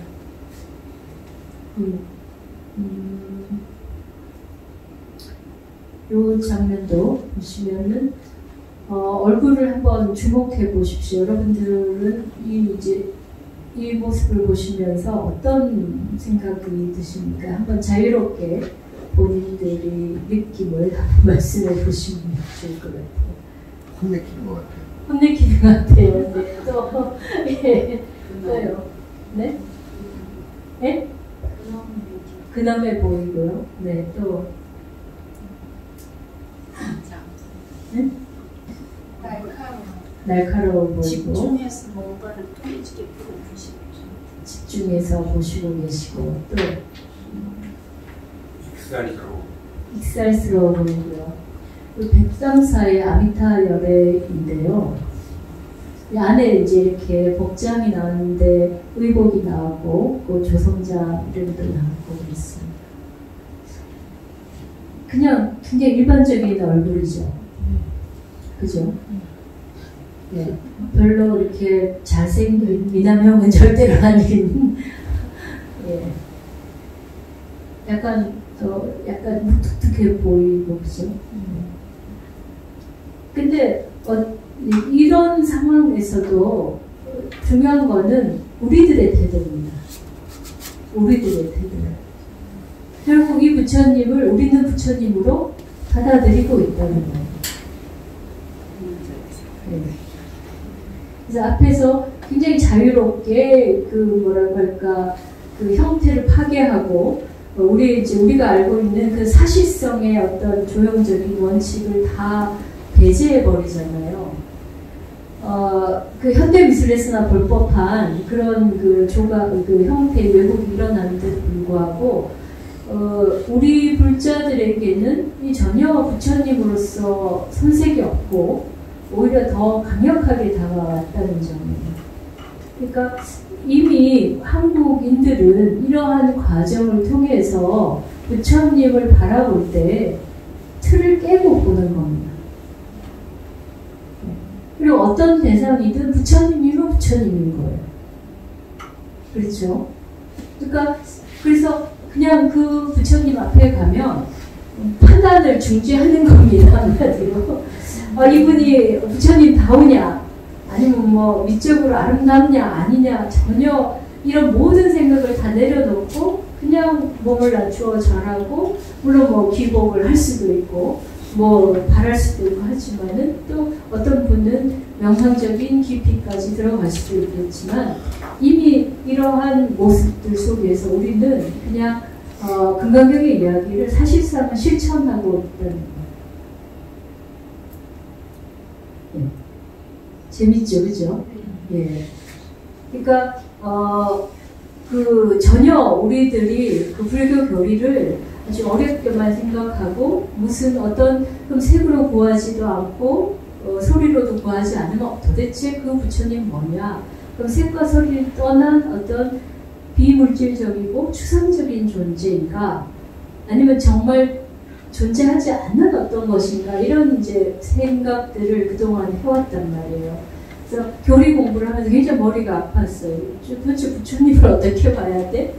근데 한국 불상의 역사를 이렇게 보면은 전형성을 전혀 갖고 있지 않아요. 물론 지금은 이제 부처님을 우리가 조선시, 지금 한국 문제가 된다면 오히려 지금 최근에 조각이 문제예요. 이제 우리가 생각하는 어떤 틀에 맞춘 그런 부처님 조각을 그냥 해내고 있어요. 전혀 그 변화도 없고 그냥 그대로 복제해내고 있거든요. 그게 오히려 문제라면 문제지. 고려시대나 뭐 신라부터 시작해서 신라, 고려, 조선을 이어오면서 이렇게 다양하고 각각의 조각들이 전혀 다른 얼굴을 하고 있음에도 불구하고 우리는 전부 다 이걸 부처님으로 보게 된다는 거예요. 어느 절에 가서 어떤 부처님을 만나도 우리는 그냥 부처님으로 받아들일 수 있다는 거예요. 우리 생활 속에서 이미 그런 삶을 살고 있는 거예요. 그렇다면 다시 돌려 말한다면 이 조각을 해낸 그 당시에는 스님들이었겠지만 그런 분들에게 부처님은 형상을 물론 당연히 형상으로 만들어서 보여주지만은 그 형상이 부처님이라고 생각하지 않았을 거라는 거죠. 그래서 물론 그분들이 깨닫지 않았을 수도 있습니다. 깨달아서 이렇게 한 건 아닙니다. 그러나 이게 문화의 힘이라는 굉장히 중요하고 강력합니다. 문화라는 게 내가 그 흐름 속에 있고 그 상황 속에 같이 있으면은 저절로 함께하는 그런 인식들이 있습니다. 그러니까 이렇게 자유롭게 부처님을 만드는 이런 분위기 속에 있는 사람이 어떤 특정한 대상을 고집하고 그것만이 부처님이라고 할 수는 없는 거예요. 그러니까 한국 문화가 갖고 있는 그러한 그 비전형성의 흐름들이 우리들이 어떤 사람이 조각가가 돼도 그 부처님에 대한 생각을 자유롭게 할 수 있는 여건들이 되어졌다는 거죠. 근데 지금에 와서 오히려 이상적인 아름다움에 대한 이야기를 한다는 거예요. 일상을 놓고. 그거는 이미 우리가 서구적인 세계관, 미감, 미적인 감수성 그런 거를 수용하고 있다는 거예요. 그런 관점에서 어떤 부처님이 훨씬 더 아름답다, 훨씬 더 완벽하다. 이 부처님은 그런 형식의 파격이다. 이런 생각을 한다는 것 자체가 서구적인 거예요. 그래서 색으로 나타낼 수 없다가 아니라 앞에 부처님 그 금강명의 이야기는 색으로 나타나되 색에 매이지 않는 것이라면 이러한 우리의 상상력을 어떤 상상력이도 허용할 수 있는 것이 아니겠는가. 그래서 상상력은 더 자유로워지고 더 새로워질 수 있는 게 아닌가 하는 것. 지금까지 우리가 불교를 바라볼 때 불교는 굉장히 보답하고 또 굉장히 뭡니까 구식이고 뭔가 아둔하고 그런 이제 이미지들을 가졌는데 사실 우리가 그 속에 있기 때문에 몰랐다는 거죠. 너무나 서구화된 입장에서 우리를 평화해 보는 것이 아니겠는가 그런 생각을 해봅니다. 그리고 이제 제가 미술관에 간 붓다라는 책에서 조금 했던 이야기를 지금 이 수업에서 조금만 더 말씀을 드리면은 지금 이제 또 하나의 조각상은 우리가 방가사유상이죠. 역시 한국인이 또 생각할 때 또 부처님 하면 또 생각나는 분이 방가사유상입니다. 근데 이 조각상과 로댕에 생각하는 사람이 많이 이제 포즈가 비슷해서 굉장히 많이 비교가 되죠. 네. 뭘 생각하나 이런 이제 우스갯소리도 있죠. 네. 근데 이 조각의 어떤 근원은 사유상. 되게 재밌는 거는요. 사유상이라고 이제 우리 이름을 붙였는데 생각하는 사람도 결국 사유잖아요, 그죠? 근데 그 사유가 사유하는 대상을 조각하는 게 처음 나온 게 바로 이 로렌조 메디치의 조각상이에요. 미켈란젤로가 조각한 건데 이게 최초의 조각상이에요. 또 그 전에 서양 미술사에는 사유하는 인간은 조각된 적이 없다는 거예요. 인간을 그 서양에서 생각하는 존재다, 이성적 존재다라고 규정을 했거든요. 근데 놀랍게도 그렇게 조각된 상은 15세기 이후에야 나왔다는 거예요. 그 이전에 인간은 어떻게 규정됐는가 생각하는 존재가 아니었다는 이야기입니다. 근데 우리 동양의 조각의 역사 속에서 볼 때 사유상은 훨씬 이전에 나타났다는 거죠. 물론 사유의 내용이 다릅니다만은 사유라는 것이 인간의 굉장히 중요한 특성이라는 것을 발견한 것은 오히려 동양이 더 먼저였다는 거예요. 여기서도 이제 로렌조 메디치가 굉장히 조용하고 내면적이고 그런 상태로 표현했어요. 그래서 사유한다는 것은 내면성에 침잠한다는 거예요. 그렇기 때문에 서양의 예술이 가졌던 특성은 이 내면성하고는 무관했다는 이야기도 한 겁니다. 비로소 르네상스의 내면성에 대한 관념이 싹 텄다는 이야기가 되는 거죠. 예, 그리고 그 다음에 우리가 이제 조각적으로 이게 연결되는 계보를 본다면은, 이거는 이제, 로댕의 지옥의 문인데, 거기에 나오는 생각하는 사람, 아까 앞에서 나왔던 겁니다. 이 작품은 전체, 지옥의 문이라고 하는 작품의 한 부분입니다. 그래서 전체를 보면은, 여기 보시면은, 보지만 안에 있는 사람들이 막 괴로워하고, 막 힘들어하고, 그런 막 뒤틀린 형상을 갖고 있습니다. 전체는 이렇습니다. 위에 보면은 깔레의 시민들에 나오는 상도 있고 좀 있는데 로댕이 가장 약점을 들여서 만든 작품인데 미완성으로 끝났습니다. 하지만 이 생각하는 사람은 본인의 조각 초상이라고 할 만큼 아꼈던 거고 실제 자신의 무덤에도 이것이 이제 있죠. 그래서 보면은 여기서 이제 생각하는 건 뭘 생각하느냐? 이 로댕이 이 문이 지옥의 문이라는 점이에요. 그러니까 지옥의 문에서 지옥을 바라보면서 지옥의 사람들의 고통을 생각하는 거예요. 그러니까 이제 이거 고뇌를 하는 거죠. 그 고통으로부터 인간을 어떻게 구원할 것인가라는 고뇌를 하는 거예요.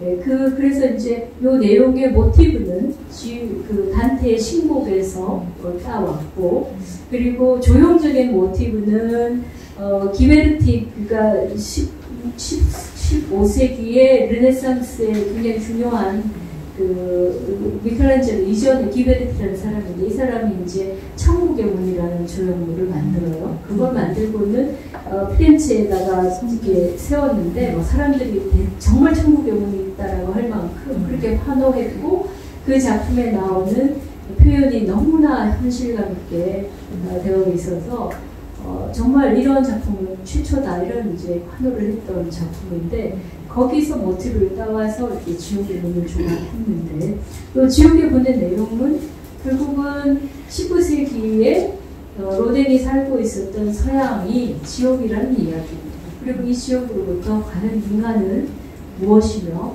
어떻게 살아야 될 것인가 하는 그 구원의 이야기를 하는 겁니다. 근데 여전히 고뇌하고 있는 거예요. 그죠? 예. 이 고뇌하는 존재에 강력한 의지를 우리가 이제 조형적으로 볼 수가 있습니다. 바로 이겁니다. 근육들까지도 다 이렇게 힘이 주어져 있고, 그죠? 하나하나가 다 막 뭔가 다 이렇게 쥐어짜는 듯한 고뇌를 느끼게 합니다. 그래서 보는 것처럼 이 생각하는 사람은 온 세포가 다 근육이 다 고뇌하고 있다, 이런 이제 미술사가의 평이 있을 정도입니다. 그리고 자세도 사실은 굉장히 불편한 자세로 앉아 있습니다. 이렇게 꼬여있다 찍어가지고 굉장히 불편한 듯한데, 일부러 이런 자세를 한 거죠. 좀 더 근육을 더 응축시켜서 이 고뇌를 표현하기 위한 겁니다. 그래서 이 몸을 우리는 이제 근대적 몸이다라고 규정합니다. 왜냐하면은 비록 로댕의 이야기, 이 작품 속에서 이야기하고자 하는 바는 이 현실 세계가 그런 물질적인 그런 탐욕과 도덕의 타락 이런 것들로 이제 고통 속에 있다는 것을 그려주고 있지만, 결국 그 세계 속에서 무언가를 포착해내려고 하는 겁니다. 구원이라는 것도 무언가를 변화시키고 실현시키고 포착하는 것에서 구원을 이야기하고 있다는 거예요. 그러니까 여전히 말하자면은 존재의 세계에 대한 어떤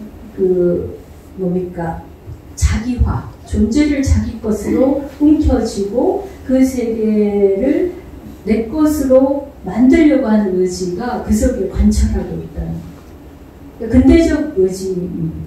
그러니까 주체인 내가 세계를 향해서 그 세계를 바꾸어내겠다는 겁니다. 그건 이제 굉장히 실천적이고 진취적인 건데, 그러나 다르게 본다면은 주체가 이 세계를 지배하려고 하는 의지입니다.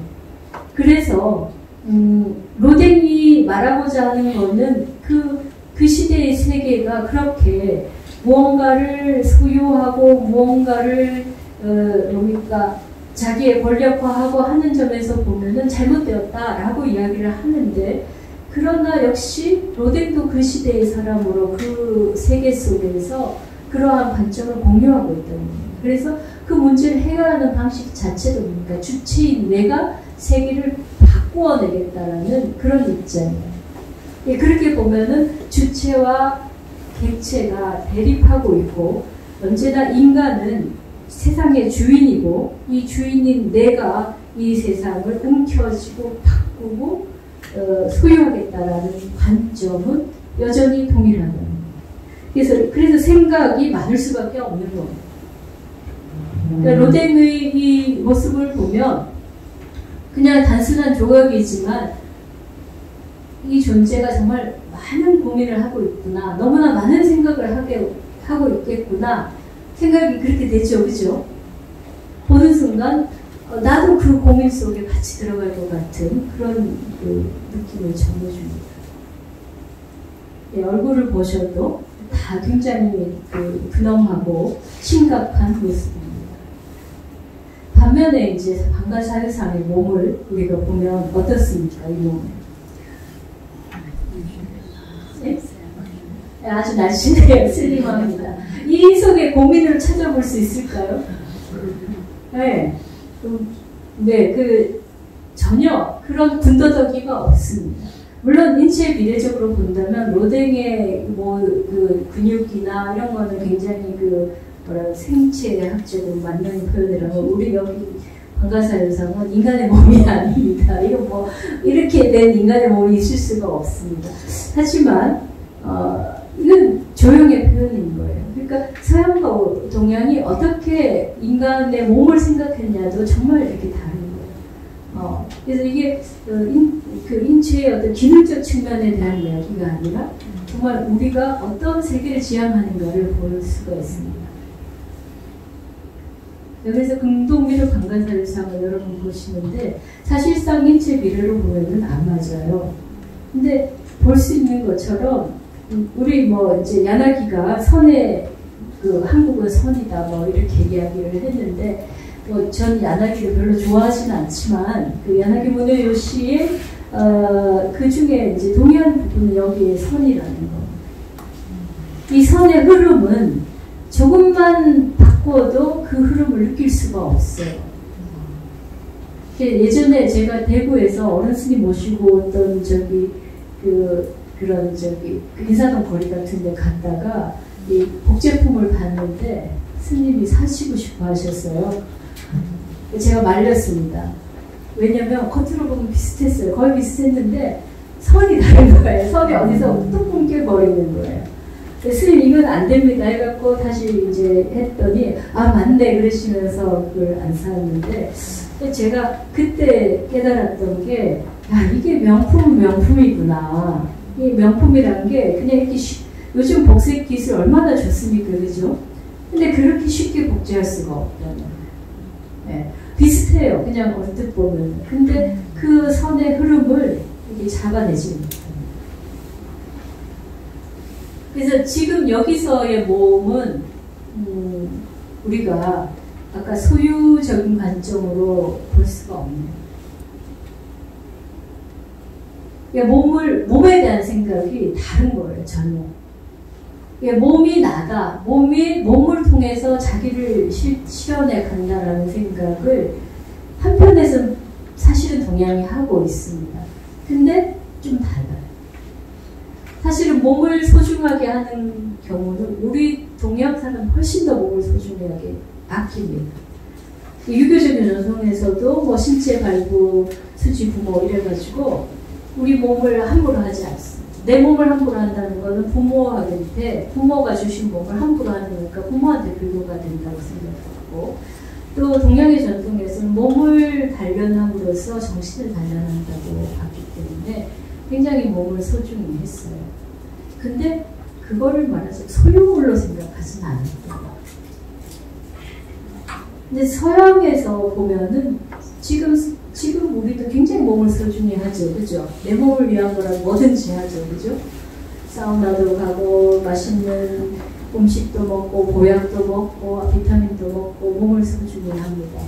그런데 한편에서 보면 몸을 망치는 일을 우리가 더 많이 해요. 양생이라는 걸 안 해요.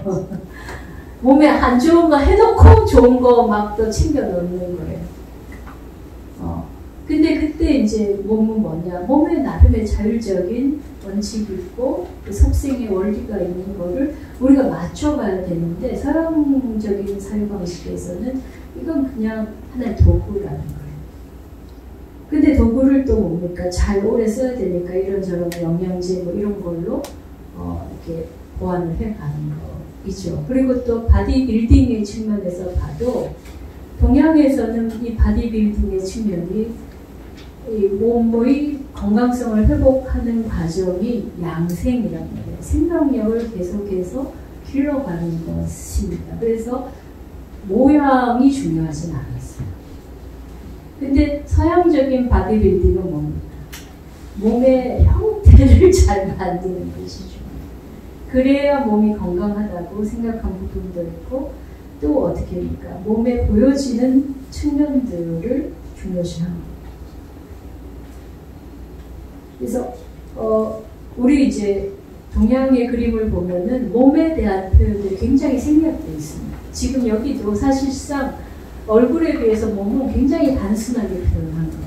근데 이게 거의 그 일관적인 흐름입니다. 그래서 뭐 다른 이제 그 그림들 뭐 심지어는 초상화에서도 보면은 얼굴은 굉장히 정밀하게 그리지만 몸은 그냥 옷으로 그냥 탁 덮어버려요. 자세하게 묘사를 안 합니다. 그러니까 몸에 대한 관심이 없는가? 표현되는 몸에 대한 관심은 없습니다.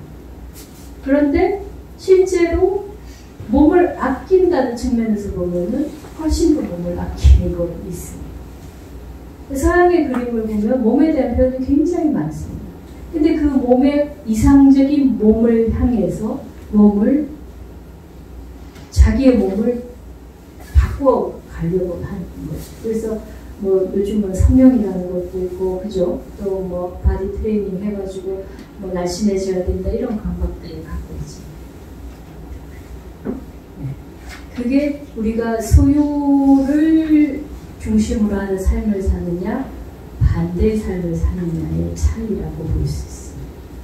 몸은 중요한 우리의 그러니까 생명을 이어가고 삶을 누리고 또 불교적으로 보면은 수행의 어떤 중요한 매체지만 이것 자체가 목적이 된 적은 없다는 거예요. 그래서 또 몸의 표현을 보면은 아까 뭐 다양한 모습이지만 어쨌든 이게 불교적인 표현 속에서 보면은 이렇게 단순화되고 그리고 굉장히 유연하고 그리고 아주 그러니까 이렇게 많은 것을 덜어낸 말하자면 날씬한 모습이 나온다. 이것이 그 사유상이 그래서 뭐 여기는 이제 70 아까 83호고 78호고 한데 조금 크기가 차이가 있고 조금 다른 부분이 있지만 어쨌든 그렇고요. 그럼 여기서는 뭘 사유하느냐? 두 방가 사유상은 뭘 사유하느냐? 아까 생각하는 사람의 사유하고 다르겠죠? 그죠? 자, 여러분들은 뭐라고 생각했어요? 뭘 사유할까요? 앞 시간에 우리 배웠잖아요. 그러니까 지금 이제 여기 이제 사유상을 이제 여러 가지로 미술사에서 이야기를 합니다. 그래서 일반적인 생각은 아니고 영상이다 이렇게 봅니다. 영상을 하고 있는 상태입니다.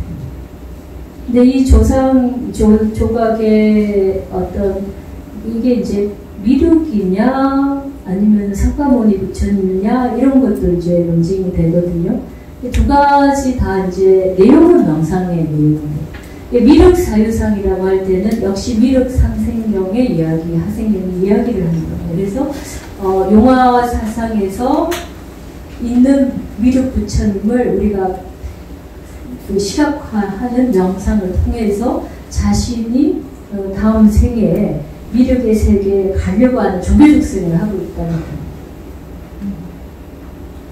그러니까 아까 관무량수경에서 내가 계속해서 아미타 부처님이 계신 서방 극락정토의 연화장 세계 속에 있는 연꽃 속에 앉아있는 것을 관상을 계속 하다 보면 자신의 실제 삶에서 그 느낌을 받게 되는 것과 마찬가지로 미륵 부처님을 계속 상상하다 보면 그 세계에 자기가 있게 된다.